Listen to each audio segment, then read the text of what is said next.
Hi, I'm John Miglosh, and I'm continuing in my series, Making Money with Data. Today we're going to talk about variables. Google a few years ago announced that they could predict the spread of influenza. And what they were doing was tracking the number of searches on flu symptoms. And they could beat the CDC by about a week or so, who depended on doctors' actual diagnoses. Now, fortunately for Google, they actually had some hard data to correlate with. Otherwise, who knows if they could have told if they were right or wrong. But it worked for about 2 years, and then it didn't work the next year.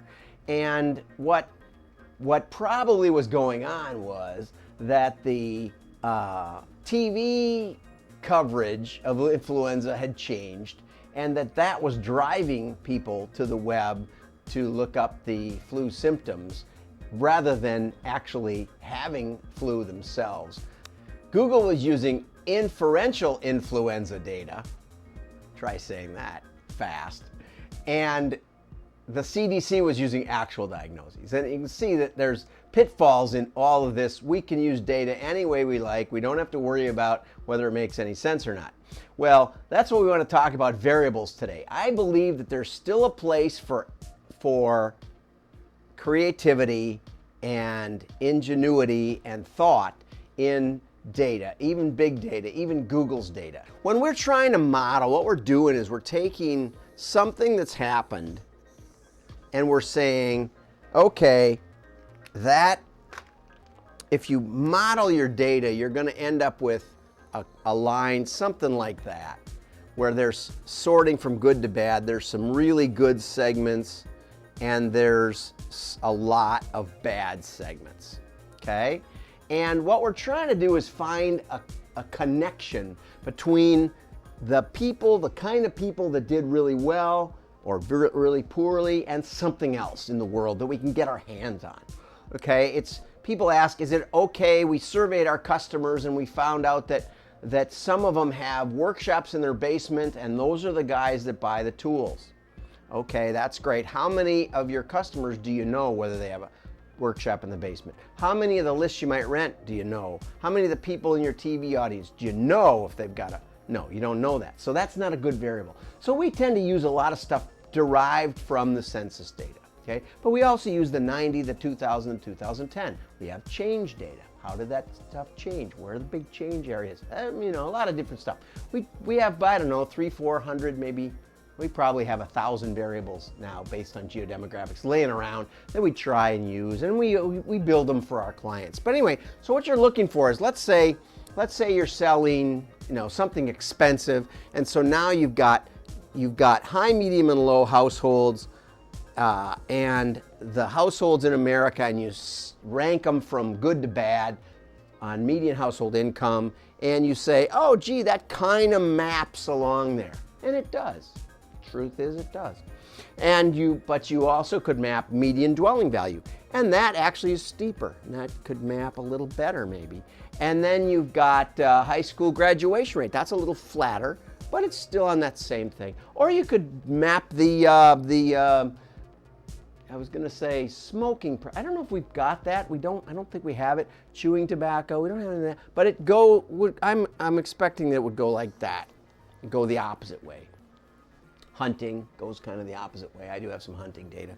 And so what happens is that you get models that have a lot of similar variables going in the same direction. They're called collinear variables because they correlate, okay? The graduation rate, the median dwelling value, the population density, a lot of things correlate, okay? So every now and then you want to have something a little crazy. So we build things like the full moon variable. See my blog. Or we build the number of mobile homes per capita. And we just built one on pet stores per capita.